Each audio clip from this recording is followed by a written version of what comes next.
Hello my dear friends, once again most welcome everyone. एक बार फिर से आप सभी दोस्तों का आज के हमारे इस डेली करंट अफेयर के सेशन में स्वागत है। जल्दी से जितने भी दोस्त हैं सारे लोग एक बार सेशन को शेयर कर दीजिएगा सारे दोस्तों के बीच में। फिर हम लोग शुरू करते हैं डियर आज का हमारा session current affair mission success के साथ में। आज है 13 अप्रैल 2022। तो जल्दी से एक बार सेशन को लाइक कर दीजिएगा, शेयर कर दीजिएगा। फिर हम शुरू करते हैं डियर आज का हमारा सेशन। आइए बढ़ते हैं अपने सेशन में और याद रखिएगा पहला क्वेश्चन आपका है, मार्च महीने का प्लेयर ऑफ द मंथ का अवार्ड जीतने वाले क्रिकेटर कौन बने। मोस्ट इंपॉर्टेंट क्वेश्चन है डियर आपका कि मार्च महीने का प्लेयर ऑफ द मंथ का जो अवार्ड है ये किसको दिया गया है।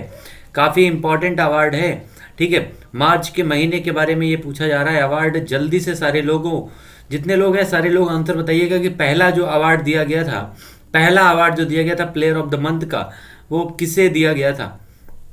प्लेयर ऑफ द मंथ का पहला अवार्ड किसको दिया गया था डियर, क्योंकि ये जो आपका प्लेयर ऑफ द मंथ का अवार्ड है इसकी शुरुआत की गई थी 2021 में, ठीक है। 2021 में इसकी शुरुआत की गई थी डियर, क्योंकि 2021 में पहला जो अवार्ड था वो दिया गया था ऋषभ पंत को, और इसीलिए ये मोस्ट इंपॉर्टेंट है। ऋषभ पंत को पहला अवार्ड दिया गया था भारत की तरफ से। इसके पहले 3 लोगों को दिया जा चुका है। फरवरी महीने में भी हाल ही में श्रेयस अय्यर को दिया गया था। प्लेयर ऑफ द मंथ का जो अवार्ड है श्रेयस अय्यर को मिला था। लेकिन इस बार जो है ये जो मार्च महीने का प्लेयर ऑफ द मंथ का अवार्ड है डियर, ये दिया गया है किसको, तो पाकिस्तान के खिलाड़ी हैं जिनका नाम है बाबर आजम। क्या नाम है डियर, बाबर आजम को दिया गया है फिर से एक बार, क्योंकि ये 2 बार जीतने वाले पहले खिलाड़ी बन चुके हैं। दूसरा इनके बारे में पॉइंट याद रखिएगा, ये 2 बार जीतने वाले पहले खिलाड़ी बन चुके हैं बाबर आजम। जो ICC player of the month का जो अवार्ड है ये 2 बार जीतने वाले पहले खिलाड़ी बने हैं। पाकिस्तान के कैप्टन हैं बाबर आजम, ठीक है। इन्हीं को दिया गया है आईसीसी के द्वारा player of the month for March 2020 का अवार्ड। पहला तो पाकिस्तान से ये हो गया पुरुष खिलाड़ी में, ठीक है। मेल में कौन हो गया, तो बाबर आजम हो गए पुरुष खिलाड़ी में। कहाँ से, तो कौन से देश से हैं, तो पाकिस्तान से हैं। दूसरा अगर हम बात करें तो महिलाओं में किसने जीता है डियर, तो महिलाओं का जो प्लेयर ऑफ द मंथ का जो अवार्ड है वो किसने जीत लिया है, तो वो हैं ऑस्ट्रेलिया के खिलाड़ी। कौन है, तो उनका नाम है रैचल हैंस। क्या नाम है डियर, ऑस्ट्रेलिया के खिलाड़ी हैं जिनका नाम है रैचल हैंस, इनका नाम है, जिन्होंने महिलाओं की तरफ से प्लेयर ऑफ द मंथ का अवार्ड जीता है, ठीक है। मोस्ट इंपॉर्टेंट है ये आपके दोनों पॉइंट डियर, याद रखिएगा दोनों इंपॉर्टेंट पॉइंट हैं। और इन दोनों लोगों को छाप लीजिएगा दिमाग में, क्योंकि आपके एग्जाम में क्वेश्चन बनने वाले हैं। अभी हाल ही में जो फरवरी में आपका घोषित किया गया था, फरवरी में उसमें किसको दिया गया था, तो श्रेयस अय्यर को दिया गया था, ठीक है। श्रेयस अय्यर को दिया गया था। इसके पहले 3 भारतीयों को दिया जा चुका है। जनवरी 2021 में डियर किसको दिया गया था, तो ऋषभ पंत को दिया गया था, याद रखिएगा ऋषभ पंत को। उसके बाद एक दिया गया था रविचंद्रन अश्विनी को। किसको दिया गया था, रविचंद्रन अश्विनी को दिया गया था डियर, याद रखिएगा रविचंद्रन अश्विनी को। और तीसरा दिया गया था भुवनेश्वर कुमार। किसको डियर, भुवनेश्वर कुमार को दिया गया था, याद रखिएगा। तीनों पॉइंट याद रखिएगा भारत से संबंधित है। और ये श्रेयस अय्यर को इस साल जो है 2022 में फरवरी में दिया गया है, ठीक है। आइए बढ़ते हैं नेक्स्ट पॉइंट पर। आईपीएल में सबसे तेज 100 छक्के लगाने का पंत का रिकॉर्ड, ऋषभ पंत का रिकॉर्ड पहले इसके नाम था, और इस रिकॉर्ड को किसने तोड़ दिया है, किस भारतीय खिलाड़ी ने तोड़ दिया है डियर, तो उनका नाम है हार्दिक पांड्या, ठीक है। हार्दिक पांड्या जो है इन्होंने ऋषभ पंत के रिकॉर्ड को तोड़ा है, सबसे तेज 100 छक्के लगाने का रिकॉर्ड बनाया है। हार्दिक पांड्या की अगर हम बात करें डियर, इस समय अहमदाबाद टीम के कैप्टन हैं हार्दिक पांड्या, ठीक है। अहमदाबाद टीम के कैप्टन कौन है इस समय, हार्दिक पांड्या, जो इस बार नई टीम शामिल हुई है अहमदाबाद। इसके अलावा एक नई टीम शामिल हुई है जिसका नाम है लखनऊ सुपर जायंट्स, ठीक है। लखनऊ सुपर जायंट्स के जो है कैप्टन कौन है, तो वो है KL राहुल। ये सारे पॉइंट याद रखिएगा डियर, आईपीएल से संबंधित और सबसे तेज 100 छक्के लगाने वाले खिलाड़ी बन चुके हैं भारतीय खिलाड़ी, जिनका नाम है हार्दिक पांड्या। अगला हमारा क्वेश्चन है, नेक्स्ट हम क्वेश्चन पे मूव करते हैं डियर। 4.22 लाख करोड़ के मार्केट कैप के साथ भारत की 10वीं सबसे मूल्यवान फर्म कौन सी बन चुकी है, तो 10वीं सबसे मूल्यवान फर्म जो है बनी है कौन सी, अडानी ग्रीन। कौन सा डियर, अडानी ग्रीन जो है ये 10वीं सबसे मूल्यवान फर्म बन चुकी है। कितने लाख करोड़ के मार्केट कैप के साथ में, तो 4.22 लाख करोड़ के मार्केट कैप के साथ में। अडानी जो आपके हैं डियर, अडानी समूह से संबंधित हैं। अडानी जो गौतम अडानी है, जो इस समय जो है दुनिया में 11वें, ये आपके 11वें नंबर के सबसे ज़्यादा अमीर व्यक्ति हैं। इसके पहले भारत में जो है दूसरे स्थान पर है अडानी और पहले स्थान पर है मुकेश अंबानी। ठीक है, तो ये जो आपके 10वें स्थान पर है मुकेश अंबानी, 11वें स्थान पर हैं अडानी। लेकिन एशिया में अगर बात करें तो एशिया में मुकेश अंबानी पहले स्थान पर, अडानी दूसरे स्थान पर है। ठीक है, ये दोनों पॉइंट याद रखिएगा। और इन्हीं की कंपनी एक है जिनकी फर्म है जिनका नाम है अडानी ग्रीन, 10वीं सबसे मूल्यवान फर्म बन चुकी है। नेक्स्ट हमारा है संगीत नाटक अकादमी और ललित कला अकादमी फेलोशिप पुरस्कार किसके द्वारा वितरित किए गए हैं? संगीत नाटक अकादमी और ललित कला अकादमी फेलोशिप अवार्ड जो है कितने लोगों को डियर दिया गया है? ये आपसे इस क्वेश्चन में पूछा गया है, कितने लोगों को वितरित किया गया है ये आपका अवार्ड? अभी हाल ही में इसका वितरण किया गया है डियर, तो कितने लोगों को दिया गया है, ये किसके द्वारा वितरित किया गया है, ये क्वेश्चन पूछा गया है। तो ये वितरित किया गया है उपराष्ट्रपति वेंकैया नायडू के द्वारा। किसके द्वारा डियर? हमारे उपराष्ट्रपति वेंकैया नायडू के द्वारा इसका वितरण किया गया है। यानी आंसर हमारा हो जाएगा उपराष्ट्रपति वेंकैया नायडू। हमारे देश का जो उपराष्ट्रपति होता है वही राज्यसभा का क्या होता है डियर? सभापति भी होता है। वेंकैया नायडू जो है इस समय राज्यसभा के सभापति भी हैं, ये भी पॉइंट याद रखिएगा। ठीक है, तो इस प्रकार से आंसर हमारा हो जाएगा Venkaiah Naidu will be the correct answer of this question. अगला हमारा पॉइंट है राष्ट्रीय सुरक्षित मातृत्व दिवस कब मनाया जाता है? राष्ट्रीय सुरक्षित मातृत्व दिवस कब सेलिब्रेट किया जाता है डियर? ये आपसे क्वेश्चन पूछा गया है। राष्ट्रीय सुरक्षित मातृत्व दिवस का सेलिब्रेशन कब होता है? तो ये आपका मनाया जाता है 11 अप्रैल को डियर। कब मनाया जाता है? 11 अप्रैल को राष्ट्रीय सुरक्षित मातृत्व दिवस का सेलिब्रेशन होता है। अगर हम राष्ट्रीय सुरक्षा, यहाँ पर सुरक्षित मातृत्व दिवस की अगर हम बात करें डियर, एक प्रकार से इसका उद्देश्य है मातृ मृत्यु दर को कम करने के लिए गर्भवती जो माताएं हैं उनके लिए बेहतर चिकित्सा सुविधाएं प्रदान की जाना, ये इसका उद्देश्य है इस दिवस का। ठीक है, उसके अलावा अगर हम बात करें तो इस समय लगभग हमारे देश में लगभग 35,000 से अधिक महिलाएं प्रतिवर्ष जो है गर्भावस्था के दौरान उचित देखभाल ना होने के कारण अपनी जान गंवाती हैं। लगभग एक दो नहीं डियर, लगभग 35,000 महिलाओं की बात है, उनके जीवन की बात है, जो गर्भावस्था के समय उनका उचित देखरेख नहीं होने की वजह से अपनी जिंदगियां गंवा देती हैं। और उन्हीं माताओं की सुरक्षा के लिए ही राष्ट्रीय सुरक्षित मातृत्व दिवस 11 अप्रैल को सेलिब्रेट किया जाता है। भारत सरकार के द्वारा इसे 2003 में यहाँ पर व्हाइट रिबन अलायंस के अनुरोध पर जो है 11 अप्रैल को घोषित किया गया था। इसको भारत सरकार के द्वारा कब घोषित किया गया था डियर? तो 2003 में। ठीक है, 2003 में इसको घोषित किया गया था 11 अप्रैल को मातृत्व सुरक्षित मातृत्व दिवस मनाने के बारे में। और इसके अलावा जो है 1800 से अधिक जो है गैर सरकारी संगठन, एक प्रकार का जो है व्हाइट जो रिबन अलायंस है वो 1800 से ज़्यादा जो है गैर सरकारी संगठनों का एक महागठबंधन है। और ये जो है हमेशा काम करता रहता है किसके ऊपर? तो महिलाओं की मृत्यु दर को कम करने का प्रयास करता है। ठीक है, उस संगठन का नाम लिख लीजिएगा, उसका नाम है व्हाइट रिबन अलायंस। क्या नाम है डियर? व्हाइट रिबन अलायंस इसका नाम है, याद रखिएगा, व्हाइट रिबन अलायंस। महिलाओं की मृत्यु दर के कम करने के लिए काम करता है ये आपका अलायंस, व्हाइट मृत्यु दर। ठीक है, अलायंस व्हाइट रिबन अलायंस।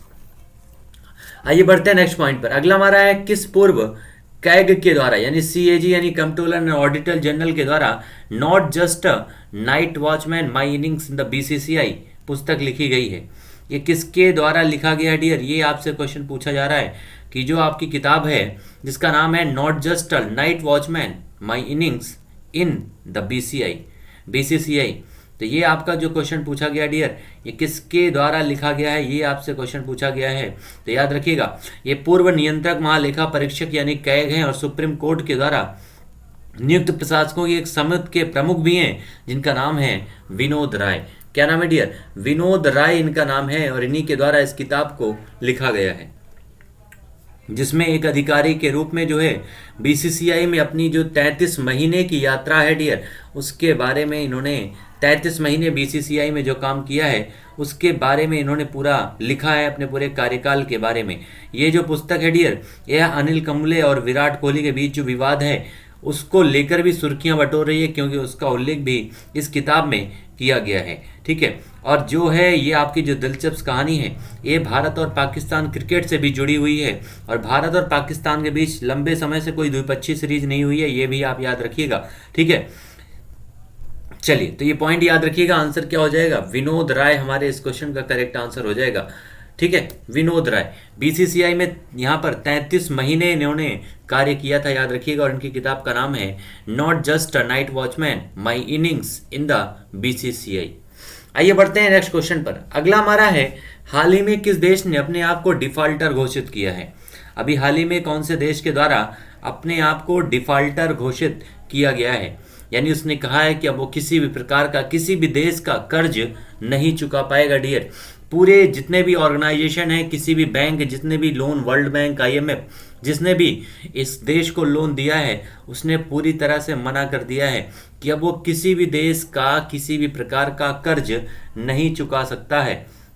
ऐसी कंडीशन में पहुंच चुका है इस समय वो देश। ठीक है, तो यहां पर हमारा आंसर क्या हो जाएगा डियर? कौन से देश ने अपने आप को डिफॉल्टर घोषित किया है? तो उसका नाम है श्रीलंका। उस देश का नाम क्या है डियर? श्रीलंका उस देश का नाम है, याद रखिएगा। और इसकी जो कैपिटल है वो जयवर्धनपुरम कोट्टे है। ठीक है, जयवर्धनपुरम कोट्टे जो है यहाँ की कैपिटल है, याद रखिएगा, जयवर्धनपुरम कोट्टे। उसके अलावा श्रीलंका की जो यहाँ पर न्यायिक कैपिटल है वो कोलंबो है। ठीक है, कोलंबो। इस दोनों पॉइंट याद रखिएगा। और इसी देश में अभी हाल ही में वित्तीय आपातकाल भी लगा था। उसके अलावा अपने आप को दिवालिया घोषित कर दिया है, और साथ में इसने अपने आप को डिफॉल्टर घोषित कर दिया है, ताकि किसी प्रकार के जो ऋण हैं, जो किसी दूसरे देश से प्राप्त हुए हैं, वो ऋण की देने की जो है जिम्मेदारी उसके ऊपर ना आए, और उसने अपने आप को पूरी तरह से उन ऋण से जो है मुक्त कर दिया है। ठीक है, और इसको याद रखिएगा कि लगभग जो है 51 अरब डॉलर का जो है इसके ऊपर कर्ज जो है, जिसको उसने चुकाने से मना कर दिया है।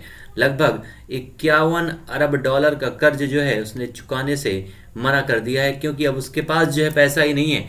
5,000 अरब डॉलर जो है अभी बचे हुए थे डियर उसके पास, लेकिन आप देख सकते हैं 51 अरब डॉलर जो है ये बहुत बड़ी रकम होती है। और कोई ऐसा देश जहां पर वित्तीय आपातकाल लगातार कई बार लग चुका हो, तो उसके पास इतनी हिम्मत नहीं है कि वो इन सारी चीज़ों को मैनेज कर सके।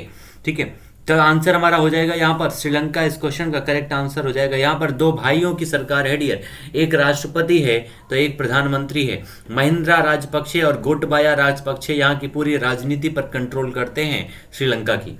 नेक्स्ट हमारा है क्वेश्चन, सियाचिन दिवस। सियाचिन दिवस कब मनाया जाता है? तो सियाचिन दिवस दिल्ली में ये आपका सेलिब्रेट किया जाता है 13 अप्रैल को। कब मनाया जाता है डियर? तो 13 अप्रैल को मनाया जाता है सियाचिन दिवस। ठीक है, आंसर हो जाएगा 13 अप्रैल को। अगला हमारा क्वेश्चन है, पाकिस्तान के 23वें प्रधानमंत्री के रूप में किसने शपथ लिया है? पाकिस्तान के 23वें प्रधानमंत्री के रूप में किस व्यक्ति ने शपथ लिया है डियर? तो आपको पता है अभी हाल ही में पाकिस्तान की नेशनल असेंबली भंग हो गई थी। उसके बाद अचानक से जो है मजबूर किया गया इमरान खान को वहां पर इस्तीफा देने से, और उनके इस्तीफा देने के बाद में उनके जो विपक्षी पार्टी के जो नेता थे, जिनका नाम है शहबाज शरीफ, और अब पंजाब के कई बार मुख्यमंत्री भी रह चुके हैं, पंजाब प्रांत के शहबाज शरीफ, उनको 23वें प्रधानमंत्री के रूप में शपथ दिलाई गई। ठीक है, 23वें प्रधानमंत्री बने हैं पाकिस्तान के शहबाज शरीफ, पंजाब के कई बार मुख्यमंत्री रह चुके हैं। ठीक है, उसके अलावा 2018 में इन्होंने प्रधानमंत्री पद के लिए अपनी उम्मीदवारी भी घोषित की थी, और इस समय ये मुख्य विपक्षी मेंबर थे। ठीक है, पाकिस्तानी संसद के विपक्ष के नेता कौन थे इस समय? तो शहबाज शरीफ। और जैसे ही इमरान खान ने इस्तीफा दिया, तुरंत जो है इस समय प्रधानमंत्री 23वें कौन चुन लिए गए? शहबाज शरीफ को चुना गया। उसके अलावा जैसे ही तहरीक इंसाफ सभी सांसदों ने जो है इस्तीफा दिया, उसके बाद जो पाकिस्तान असेंबली की मुख्य विपक्षी नेता चुनी गई, उनका नाम है सायरा बानो। लिख लीजिएगा, सायरा बानो को चुना गया है मुख्य विपक्षी नेता, और प्रधानमंत्री बने हैं शहबाज शरीफ, क्योंकि जो इमरान खान की पार्टी थी उसने इस बैठक से, नेशनल असेंबली की बैठक से अपने आप को पूरी तरह से बाइकआउट कर लिया था। और शाहबाज शरीफ पंजाब के 3 बार मुख्यमंत्री रह चुके हैं, ये भी पॉइंट आप याद रखिएगा। जो इसके पहले शाहबाज जो शरीफ हैं, ये नवाज शरीफ जो इस पूर्व प्रधानमंत्री रह चुके हैं पाकिस्तान के, उनके छोटे भाई हैं, ठीक है, और विपक्ष के नेता भी हैं। आइए बढ़ते हैं नेक्स्ट पॉइंट पर। अगला हमारा है WTO के द्वारा यानी world trade organisation dear, world trade organisation WTO, इसकी स्थापना हुई थी 1995 में और इस समय इसकी हेड हैं कौन? नागोंजी ओकोंजी एवेला। नागोंजी ओकोंजी एवेला जो है इस समय इसकी हेड हैं, ठीक है, ये सारे पॉइंट याद रखिएगा।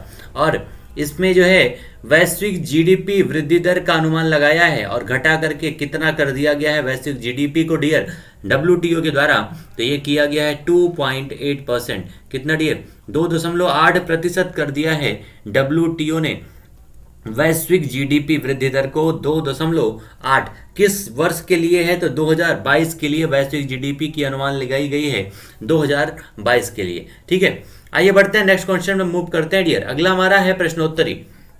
इस प्रश्नोत्तरी में हम लोग डिस्कस करने वाले हैं डियर 10 क्वेश्चन और अब आपको मिलेंगे यहाँ पर ऑप्शन, यानी आप अपने सारे आंसर भी यहाँ पर लगा सकते हैं। सारे लोग कमेंट सेक्शन में आंसर जरूर दीजिएगा प्रत्येक क्वेश्चन का डियर, ऐसा आप सभी लोगों से उम्मीद है। सभी लोगों का कमेंट सेक्शन में आंसर जरूर आना चाहिए, ठीक है। आइए बढ़ते हैं अपने पॉइंट पर प्रश्नोत्तरी की तरफ। और एक बात, जिन्होंने सेशन को लाइक नहीं किया है डियर, लाइक कर दीजिएगा, सेशन को शेयर कर दीजिएगा सारे दोस्तों के बीच में, ठीक है। चलिए बढ़ते हैं अपने प्रश्नोत्तरी सेशन की तरफ। पहला पॉइंट हमारा है IPL 2022 में अब तक एक पारी में सबसे ज्यादा छक्का लगाने का रिकॉर्ड किस खिलाड़ी ने बना दिया है? ये वो खिलाड़ी है जो अभी तक शांत था, जिसको लोग कहने लगे थे बूढ़ा हो चुका है और कुछ नहीं कर सकता है, उसने फिर से दिखा दिया कि बूढ़े क्या कर सकते हैं।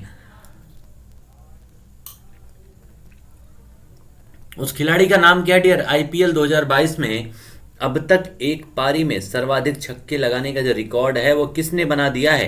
तो ये आप जर्सी देख रहे होंगे, येलो कलर की जर्सी है और येलो जर्सी है किसकी? चेन्नई सुपर किंग्स की। तो यहाँ पर चेन्नई सुपर किंग्स से कितने खिलाड़ी हैं डियर? तो एक है महेंद्र सिंह धोनी और दूसरा है उथप्पा, क्योंकि KL राहुल तो लखनऊ के कैप्टन हैं और हार्दिक पांड्या हैं अहमदाबाद के कैप्टन, तो ये दोनों तो हो ही नहीं सकते, यानी 2 ऑप्शन हमारे कट गए। यहाँ पर बचे महेंद्र सिंह धोनी और उथप्पा। ये कौन है डियर जिसने सबसे ज्यादा छक्के लगाने का रिकॉर्ड बना दिया है डियर? तो उनका नाम है रॉबिन उथप्पा, ठीक है। रॉबिन उथप्पा और शिवम दुबे ने कल की पारी में शानदार खेल दिखाया और जबरदस्त तरीके की पार्टनरशिप, सबसे बड़ी पार्टनरशिप की है अपनी शुभम दुबे और उथप्पा के बीच में। और इसी के साथ में सबसे ज्यादा एक पारी में छक्के लगाने का रिकॉर्ड भी बना दिया है किसने? उथप्पा ने। आंसर हो जाएगा हमारा दूसरा, यहाँ पर करेक्ट हो जाएगा। किस टीम से संबंधित हैं डियर? तो याद रखिएगा कौन सी टीम के हैं? तो CSK हैं, CSK यानी चेन्नई सुपर किंग्स। इसके कैप्टन कौन है CSK के? तो उनका नाम है रविंदर जडेजा, ठीक है। रविंदर जडेजा जो है इस समय कैप्टन है इस टीम के। इसके पहले कौन थे? तो महेंद्र सिंह धोनी थे, जिन्होंने इस्तीफा दे दिया और उनकी जगह पर कैप्टन बन गए हैं रविंदर जडेजा, ठीक है। चलिए आइए बढ़ते हैं नेक्स्ट पॉइंट पर। अगला हमारा क्वेश्चन है मनोज सोनी को किसका अध्यक्ष नियुक्त किया गया है? मनोज सोनी जी को जो है किसका अध्यक्ष नियुक्त किया गया है डियर? ये आपसे क्वेश्चन पूछा जा रहा है। नीति आयोग का, UPSC का, SSC का या फिर ट्राई का? सारे लोग जल्दी से आंसर बताइएगा। मनोज सोनी को जो है किसका अध्यक्ष नियुक्त किया गया है dear? NITI Aayog, UPSC, SSC या फिर ट्राई का अध्यक्ष नियुक्त किया गया है मनोज सोनी जी को। देखिए यहाँ पर जो आपसे क्वेश्चन पूछा गया है, UPSC का अध्यक्ष इनको नियुक्त किया गया डियर। किसका? यूनियन पब्लिक सर्विस कमीशन का अध्यक्ष नियुक्त किया गया है मनोज सोनी जी को। उसके अलावा अगर हम बात करें, अध्यक्ष इनको नियुक्त तो कर दिया गया, लेकिन जो UPSC है हमारा, UPSC की अगर हम बात करें डियर, तो इसकी जो शुरुआत है, UPSC की शुरुआत कब की गई थी? तो सबसे पहली बार जो है इसकी शुरुआत 1926 में किया गया था और इसके जो UPSC के पहले अध्यक्ष बनाए गए थे उनका नाम है सर रॉस बार्कर। क्या नाम है डियर? सर रॉस बार्कर उनका नाम है, याद रखिएगा, रॉस बार्कर उनका नाम है। इनको जो है पहला अध्यक्ष नियुक्त किया गया था 1926 में, ठीक है। 1926 में पहला अध्यक्ष इनको बनाया गया था। और ये जो मनोज सोनी जी हैं, ये UPSC के 31वें अध्यक्ष बनाए गए हैं। 31वें अध्यक्ष के रूप में इनकी नियुक्ति की गई है। इन्होंने स्थान किसका लिया है? तो प्रदीप कुमार जोशी, यानी इसके पहले जो 30वें अध्यक्ष थे यूपीएससी के, उनका नाम क्या डियर, तो उनका नाम था प्रदीप कुमार जोशी, उनका नाम था। और उन्हीं का स्थान लिया है प्रदीप कुमार जोशी जी का मनोज कुमार सोनी ने। मोस्ट इंपॉर्टेंट ये सारे पॉइंट है कि इनका कौन सा जो है, ये कौन से कार्यकाल के लिए नियुक्त किए गए। 31वें यूपीएससी के अध्यक्ष बने हैं। 30वें कौन थे, तो प्रदीप कुमार जोशी थे। पहले कौन थे, तो सर राउस बारकर थे, 1926 में उनको बनाया गया था। ठीक है। और संघ लोक सेवा आयोग यानी यूपीएससी की अगर बात करें हम डियर, तो यूपीएससी एक प्रकार की जो है केंद्रीय भर्ती एजेंसी है, हमारे देश की केंद्रीय भर्ती एजेंसी है, जिसका जो उल्लेख है हमारे संविधान के किसमें किया गया डियर, तो हमारे संविधान के आर्टिकल 315 से लेकर के आर्टिकल 323 तक में किया गया है। ठीक है। आर्टिकल 315 से लेकर के आर्टिकल 323 तक में किया गया है हमारे संविधान के। और इसका जो है किस भाग में उल्लेख है, तो भाग 14 में इसका उल्लेख किया गया है। भाग 14 में इसका उल्लेख है, 315 से 323 आर्टिकल तक इसमें उल्लेख किया गया है। और इस 315 से 323 तक के आर्टिकल में है क्या डियर, तो लोक सेवा संघ आयोग की जो है संरचना है, उनके सदस्यों की नियुक्ति है, उनका निष्कासन है, तथा लोक सेवा आयोग की जो शक्तियां और कार्य हैं उनसे संबंधित सारे विषयों के बारे में इसमें चर्चा की गई है। ठीक है। लोक सेवा के जो अध्यक्ष होते हैं, यूपीएससी के जो मेंबर होते हैं डियर, इनकी जो नियुक्ति होती है वो किसके द्वारा की जाती है, यूपीएससी के मेंबर के, तो प्रेसिडेंट के द्वारा, यानी हमारे देश के राष्ट्रपति के द्वारा इनकी नियुक्ति की जाती है। इनका जो कार्यकाल होता है वो लगभग 6 वर्ष होता है। 6 वर्ष या फिर 65 वर्ष की उम्र जो भी पहले पूरा हो वो इसका कार्यकाल होता है। ठीक है। ये सारे पॉइंट याद रखिएगा। और इसमें जो है अपने कार्यालय में कोई भी व्यक्ति पुनर्नियुक्ति का पात्र नहीं होता है। और ये जो है अपना त्यागपत्र राष्ट्रपति को सौंप करके अपने पद से मुक्त हो सकता है। तो आंसर हो जाएगा हमारा union public service commission, UPSC will be the correct answer of this question. और ये सारे पॉइंट डियर जो हैं आपके सामने, इसको छाप लीजिएगा, मोस्ट इंपॉर्टेंट ये सारे पॉइंट हैं। ठीक है। आइए बढ़ते हैं अगले पॉइंट पर। नेक्स्ट हमारा क्वेश्चन है, किस देश के द्वारा टैंक रोधी मार्गदर्शित मिसाइल हेलेना का सफल परीक्षण किया गया है। कौन सी मिसाइल है डियर, तो नाम है हेलेना मिसाइल। ठीक है। हेलेना का सफल परीक्षण किसके द्वारा किया गया है, ये आपसे इसमें क्वेश्चन पूछा गया है। हेलेना मिसाइल का सफल परीक्षण किसके द्वारा किया गया है, इजराइल के द्वारा, रशिया के द्वारा, भारत के द्वारा या फिर चीन के द्वारा। तो किसके द्वारा किया गया है डियर, ये आपसे क्वेश्चन पूछा गया डियर। जितने भी लोग हमारे साथ सेशन में जुड़े हुए हैं, सारे लोगों के कमेंट सेक्शन में आंसर जरूर आने चाहिए, याद रखिएगा सभी के आंसर आना चाहिए। और देश का जो देश के द्वारा टैंक रोधी मार्गदर्शित मिसाइल हेलिना का जो सफल परीक्षण किया गया है, ये किया गया किसके द्वारा, तो हमारे देश यानी इंडिया के द्वारा इसका परीक्षण किया गया डियर। किसके द्वारा, भारत के द्वारा इसका परीक्षण किया गया है। मोस्ट इंपॉर्टेंट आपका क्वेश्चन बनेगा, हेलेना का सफल परीक्षण इंडिया के द्वारा। ठीक है। तीसरा हमारे इस क्वेश्चन का करेक्ट आंसर हो जाएगा डियर, हेलेना का जो परीक्षण है भारत के द्वारा किया गया है। और ये कहाँ पर किया गया है, तो राजस्थान के पोखरण में। ठीक है। राजस्थान के जो है पोखरण में इसका परीक्षण किया गया। ये पोखरण है कहाँ डियर, तो लिख लीजिएगा राजस्थान में है, छाप लीजिएगा। हेलेना का सफलतापूर्वक परीक्षण किया गया 12 अप्रैल को। ठीक है। 12 अप्रैल को इसका परीक्षण किया गया है। यह जो एक प्रकार के विश्व के सबसे उन्नत टैंक एंटी हथियारों में से एक है, जो डीआरडीओ के द्वारा जो है विकसित किया गया है डियर। किसके द्वारा, डीआरडीओ यानी डिफेंस रिसर्च डेवलपमेंट ऑर्गेनाइजेशन, जिसकी स्थापना 1958 में, हेडक्वार्टर नई दिल्ली में, और इसके अध्यक्ष जी सतीश रेड्डी जी हैं। ठीक है। जी सतीश रेड्डी जी हैं। सारे पॉइंट याद रखिएगा, छाप लीजिएगा, एक एक पॉइंट डियर इंपॉर्टेंट है आपके एग्जाम के लिए। और ये एक प्रकार की तीसरी पीढ़ी की फायर एंड फॉरगेट श्रेणी की मिसाइल है, याद रखिएगा।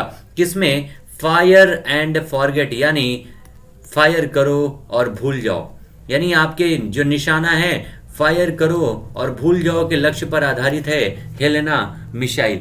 विकसित किया गया है डीआरडीओ के द्वारा। और इसे जो है डीआरडीओ के साथ में जो है रक्षा अनुसंधान और जो आपका विकास प्रयोगशाला है डीआरडीएल, ठीक है, और हैदराबाद के द्वारा जो है इसको पूरी तरह से विकसित किया गया है, तैयार किया गया है। इस मिसाइल का परीक्षण इसके पहले जो है 2018 में किया गया था। ठीक है। इसकी अधिकतम जो सीमा थी वो डियर लगभग 7 किलोमीटर थी। कितनी किलोमीटर थी? लगभग 7 किलोमीटर इसकी सीमा थी। और इसे जो है एडवांस्ड लाइट हेलीकॉप्टर के हथियार युक्त संस्करण के एकीकरण हेतु जो है डिजाइन और विकसित किया गया। यानी जो आपका बिल्कुल लाइट जो हेलीकॉप्टर होते हैं, जैसे आप ये सामने देख रहे हैं दृश्य, इस लाइट हेलीकॉप्टर के माध्यम से जो है इसको प्रक्षेपित किया जा सकता है, इस मिसाइल को। ठीक है, तो ये सारे पॉइंट याद रखिएगा, हेलेना मिसाइल से संबंधित मोस्ट इंपॉर्टेंट है।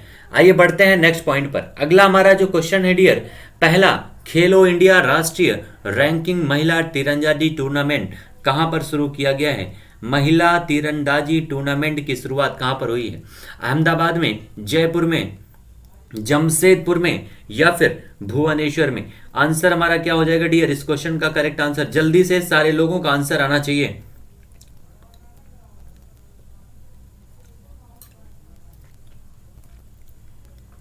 पहला जो खेलो इंडिया राष्ट्रीय रैंकिंग महिला तीरंदाजी टूर्नामेंट है डियर, इसकी शुरुआत कहां पर की गई है? तो याद रखिएगा, इस टूर्नामेंट की शुरुआत जो है डियर यहां पर की गई है जमशेदपुर में। ठीक है, कहां पर किया गया डियर? जमशेदपुर में इसकी शुरुआत की गई है। जमशेदपुर है कहां पर? तो ये है झारखंड में। कहां पर? झारखंड में है जमशेदपुर। यहीं पर इसको जो है 12 से 13 अप्रैल को जो है इसकी शुरुआत की गई। 12 से 13 अप्रैल को शुरुआत किया गया जमशेदपुर में पहला खेलो इंडिया राष्ट्रीय रैंकिंग महिला तीरंदाजी टूर्नामेंट। ठीक है, ये जो है इसका आयोजन, पहला जो चरण है वो टाटा तीरंदाजी एकेडमी में इसका आयोजन किया जाएगा, पहले चरण का। और इसके लिए भारतीय खेल प्राधिकरण के द्वारा जो है 6 चरणों में इसका आयोजन किया जाएगा। कितने चरण में डियर? 6 चरणों में इसका आयोजन किया जाएगा। इसके लिए टोटल 75 लाख रुपए की स्वीकृति दी गई है। इसके आयोजन के लिए 75 लाख रुपए की राशि को मंजूरी दी गई है। ये सारे पॉइंट याद रखिएगा। और इसमें जो है सीनियर, जूनियर और कैडेट वर्ग में शीर्ष 32 रिकर्व और कंपाउंड तीरंदाजों को जो है शामिल किया जाएगा या चुना जाएगा। ये सारे पॉइंट याद रखिएगा इससे संबंधित। और मोस्ट इंपॉर्टेंट ये आपका पॉइंट है कि जमशेदपुर में इसकी शुरुआत की गई है। कहां पर डियर? जमशेदपुर में इसकी शुरुआत की गई है, याद रखिएगा। आंसर हो जाएगा तीसरा, जमशेदपुर झारखंड में। आइए बढ़ते हैं नेक्स्ट पॉइंट पर। अगला हमारा है दीनानाथ मंगेशकर पुरस्कार से सम्मानित होने वाले पहले व्यक्ति कौन बन गए हैं? दीनानाथ मंगेशकर पुरस्कार मोस्ट इंपॉर्टेंट है डियर। दीनानाथ मंगेशकर पुरस्कार से सम्मानित होने वाले पहले जो है व्यक्ति कौन बनेंगे? सचिन तेंदुलकर, नरेंद्र मोदी, अक्षय कुमार या फिर शक्तिकांत दास जी बने हैं? कौन बने हैं दीनानाथ मंगेशकर पुरस्कार से सम्मानित होने वाले पहले जो व्यक्ति हैं? एक्चुअली जो पुरस्कार है डियर, इसकी शुरुआत हमारे देश की एक महान गायिका जिनका नाम है लता मंगेशकर जी, उन्हीं की याद में इसकी शुरुआत की गई है, लता मंगेशकर जी की याद में। ठीक है, और यह जो पुरस्कार है प्रत्येक वर्ष हर साल एक व्यक्ति को दिया जाएगा, ये भी याद रखिएगा। इस पुरस्कार के तहत जो है ये आपका लगभग जो है संगीत में, नाटक में, कला, चिकित्सा और सामाजिक कार्य के क्षेत्र में जो दिग्गज लोग हैं उन्हीं को प्रदान किया जाएगा। और इसके जो पहले विजेता बने हैं उनका नाम क्या है? तो नरेंद्र मोदी, हमारे देश के प्राइम मिनिस्टर, हमारे देश के जो फर्स्ट यहाँ पर प्रेसिडेंट इस समय प्राइम मिनिस्टर हैं नरेंद्र मोदी जी, उनको दिया जाएगा पहला पुरस्कार, दीनानाथ मंगेशकर पुरस्कार। ठीक है, अभी हाल ही में जो है इनका देहांत हो गया था डियर, याद रखिएगा, स्वर कोकिला लता मंगेशकर जी का। और उन्हीं की पुण्यतिथि के अवसर पर जो है इसकी शुरुआत की गई है। मोस्ट इंपॉर्टेंट ये क्वेश्चन है, ये लता मंगेशकर के जो पिताजी हैं मास्टर दीनानाथ मंगेशकर की 80वीं पुण्यतिथि के मौके पर इसकी शुरुआत की गई, इसको प्रदान किया जाएगा। और इसके जो अन्य पुरस्कार विजेता हैं डियर, उसका नाम क्या है? तो मास्टर दीनानाथ पुरस्कार। और सर्वश्रेष्ठ नाटक का जो पुरस्कार है उसको दिया गया है संजय छाया को। और यहाँ पर आंसर हो जाएगा हमारा नरेंद्र मोदी जी। आइए बढ़ते हैं अगले क्वेश्चन पर। नेक्स्ट हमारा है उमिया माता मंदिर किस राज्य में है, जिसके 14वें स्थापना दिवस पर हमारे देश के प्रधानमंत्री जी ने एक वर्चुअली संबोधन किया है? किसके उपलक्ष्य में डियर? तो उमिया माता मंदिर में। इसका 14वां जो है स्थापना दिवस था उमिया माता मंदिर का। ये कहां पर है? ये आपसे क्वेश्चन पूछा जा रहा है, जल्दी से सारे लोग आंसर बताइएगा।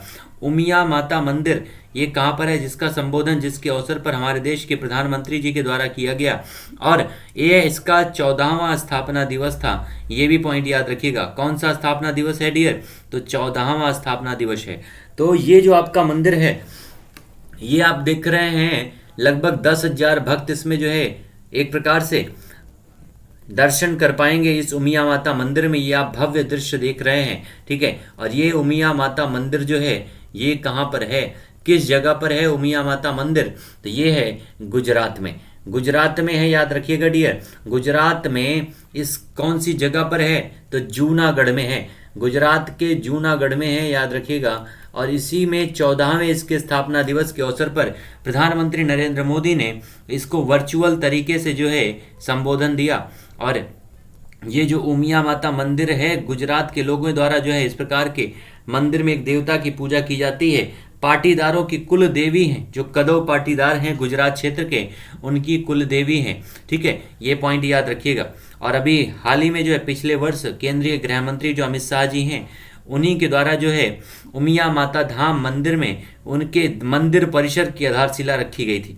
और इसके लिए जो है 74,000 वर्ग गज जमीन पर 1500 करोड़ रुपए की लागत से जो है इसका निर्माण किया जा रहा है। कितने करोड़ की लागत से डियर, 1500 करोड़ रुपए की लागत से इसका निर्माण हो रहा है, याद रखिएगा।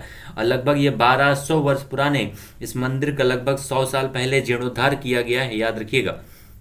इसका भी हाल ही में 14वां स्थापना दिवस मनाया जा रहा है और इसका संबोधन किया हमारे देश के प्रधानमंत्री जी ने। आइए मूव करते हैं डियर नेक्स्ट क्वेश्चन पर। अगला हमारा है 13 अप्रैल का संबंध किस निम्न घटना से है। कौन सी निम्न घटना से संबंध है 13 अप्रैल का? मोस्ट इंपॉर्टेंट है डियर, 13 अप्रैल की घटना का संबंध किससे है? तो ये जो 13 अप्रैल की घटना है डियर, ये आप देख रहे हैं सामने, ये बहुत ही शर्मनाक कांड है ब्रिटिश लोगों के लिए और हमारे देश के शहीदों को याद करने का एक बहुत ही बड़ा दिन है, जिसका नाम है जलियांवाला बाग हत्याकांड, ठीक है। जलियांवाला बाग हत्याकांड डियर, ये आज 2019 में आज आप देख रहे हैं यहाँ पर गोलियों के निशान आज भी दिखते हैं, उन शहीदों के जख्म आज भी वहां पर हैं। और 1919 में 13 अप्रैल 1919 को जनरल आर डायर और ओ डायर के द्वारा जो है निहत्थी भीड़ पर गोलीबारी की गई थी, जिसमें हजारों जो आपके निहत्थे लोग थे इसमें मारे गए थे। बेकसूर लोग मारे गए थे इस जलियांवाला बाग हत्याकांड में, जिसमें जो आपका 13 अप्रैल से संबंधित है। याद रखिएगा, आज का दिवस इन शहीदों को याद करने के लिए है, ठीक है। और कम से कम इन शहीदों के लिए 1 वर्ष का मौन तो हम लोग रख ही सकते हैं। तो ये आंसर हो जाएगा जलियांवाला बाग हत्याकांड डियर, इस क्वेश्चन का करेक्ट आंसर। चौरी चौरा हत्याकांड कब हुआ था? तो हमें पता है 5 फरवरी 1922 में हुआ था, याद रखिएगा, 1922 में, ठीक है। उसके अलावा असहयोग आंदोलन की शुरुआत 1920 में हुई थी। ककोरी कांड की शुरुआत जो है 8 अगस्त को हुआ था 1925 में। ये सारे पॉइंट याद रखिएगा और आंसर हो जाएगा हमारा जलियांवाला बाग हत्याकांड will be the correct answer of this question. Next हमारा पॉइंट है डियर, हाल ही में किस राज्य में मेगालिथिक पत्थर के जार प्राप्त हुए हैं? ये आप देख रहे होंगे, जैसे लग रहा है कि एक प्रकार के बर्तन बनाए गए हैं मेगालिथिक कॉल के। मेगालिथिक मतलब होता है एक प्रकार से एक टाइम पीरियड था बहुत ही एंशिएंट में डियर, पुरा पाषाण काल में मेगालिथिक काल, और इसी काल से संबंधित हैं ये आपके जार, यानी एक प्रकार से बर्तन के रूप में इनका उल्लेख किया गया है। और ये किस राज्य में मिले हैं? तो इनका जो उल्लेख मिला है वो मिला है आसाम में। यानी आपका ये हिस्ट्री से ये आपका करंट अफेयर का क्वेश्चन बन सकता है डियर, याद रखिएगा। मेगालिथिक पत्थर के जार जो प्राप्त हुए हैं वो मिले हैं आसाम से, ठीक है। आसाम के जो इस समय मुख्यमंत्री हैं डियर, उनका नाम क्या है? हेमंत बिश्व शर्मा। हेमंत बिश्व शर्मा जो हैं वो इस समय यहाँ के मुख्यमंत्री हैं। अभी हाल ही में इनका बैडमिंटन एसोसिएशन का अध्यक्ष नियुक्त किया गया था हेमंत बिश्व शर्मा को। आसाम में डियर आपके काजीरंगा नेशनल पार्क और मानस नेशनल पार्क कहाँ पर हैं? इसी आसाम में हैं। ये भी पॉइंट याद रखिएगा और आंसर हो जाएगा आसाम, हमारे इस क्वेश्चन का करेक्ट आंसर हो जाएगा। आसाम में ही आपकी नदी वो बहती है जिसका नाम है ब्रह्मपुत्र, और इसी ब्रह्मपुत्र नदी में माजुली नाम का एक नदीय द्वीप है जो दुनिया का सबसे बड़ा नदीय द्वीप है डियर। कौन सा द्वीप है? तो माजुली उसका नाम है, याद रखिएगा। कहाँ पर है? ब्रह्मपुत्र नदी में है, आसाम में है, ठीक है। आसाम हमारा करेक्ट आंसर हो जाएगा डियर, पहला यहाँ पर। नेक्स्ट हमारा पॉइंट है 56वें ज्ञानपीठ पुरस्कार से किसे सम्मानित किया गया है? ये आपका मोस्ट इंपॉर्टेंट क्वेश्चन है डियर, काफी इंपॉर्टेंट क्वेश्चन है। 56वां ज्ञानपीठ पुरस्कार की घोषणा हो चुकी है और इस क्वेश्चन को छाप लीजिएगा क्योंकि आपके एग्जाम में ये क्वेश्चन जरूर छपेगा। ठीक है, ज्ञानपीठ पुरस्कार की जो आपके भी हाल ही में घोषणा की गई और ये किसको दिया गया है? 56वां ज्ञानपीठ पुरस्कार। इसका संस्करण भी याद होना आपके लिए इंपॉर्टेंट है डियर, संस्करण भी याद होना चाहिए क्योंकि इसका संस्करण भी कई बार आपके एग्जाम में पूछा जा चुका है। ठीक है, तो हमारे इस क्वेश्चन का आंसर क्या हो जाएगा? जो 56वां ज्ञानपीठ पुरस्कार है डियर, ये किसको दिया गया है? तो ये दिया गया है नीलमणि फुकन को। किसको दिया गया है? नीलमणि फुकन को दिया गया है 56वां ज्ञानपीठ पुरस्कार। ठीक है, मोस्ट इंपॉर्टेंट आपका ये क्वेश्चन हो जाएगा। जितने भी दोस्त हमारे साथ जुड़े हुए हैं डियर, आप सभी से रिक्वेस्ट है एक बार सेशन को आप सभी लोग शेयर कर दीजिएगा सारे दोस्तों के बीच में, और जिन्होंने सेशन को अभी तक लाइक नहीं किया है एक बार सेशन को दोस्तों आप लोग लाइक कर दीजिएगा। ठीक है, एक बार सेशन को आप सभी लोग लाइक कर दीजिएगा, शेयर कर दीजिएगा सारे दोस्तों के बीच में, और जितने भी लोग हैं हमारे साथ सेशन में जुड़े हुए सारे लोगों का आंसर कमेंट सेक्शन में जरूर आना चाहिए डियर, सभी का आंसर आना चाहिए कमेंट सेक्शन में, याद रखिएगा। आंसर हमारा क्या हो जाएगा इस क्वेश्चन का? 56वां जो ज्ञानपीठ पुरस्कार है ये किसे प्रोवाइड किया गया है? तो ये दिया गया है नीलमणि फुकन को दिया गया है। किसको डियर? नीलमणि फुकन। मोस्ट इंपॉर्टेंट ये क्वेश्चन आपके एग्जाम के लिए बनेगा क्योंकि आपके एग्जाम में इनसे संबंधित जो आपके ज्ञानपीठ अवार्ड हैं इन सारे क्वेश्चन से संबंधित हमेशा आपके एग्जाम में ये क्वेश्चन पूछे जाते हैं, तो इसलिए ज़्यादा इंपॉर्टेंट है, ध्यान दीजिएगा। आंसर हो जाएगा हमारा यहाँ पर Neelmani Phukan will be the correct answer of this question. ठीक है, तीसरा आंसर हो जाएगा डियर। नेक्स्ट हमारा क्वेश्चन है, अगला क्वेश्चन हमारा है, भारत का पहला स्वदेशी पॉलीसेंट्रिक प्रोस्थेटिक घुटना कदम नाम से किसके द्वारा जो है निर्मित किया गया है? किसके द्वारा निर्मित किया गया है इसको? ये आपका पहला स्वदेशी पॉलीसेंट्रिक प्रोस्थेटिक घुटना है जिसका नाम रखा गया है कदम। क्या नाम रखा गया डियर?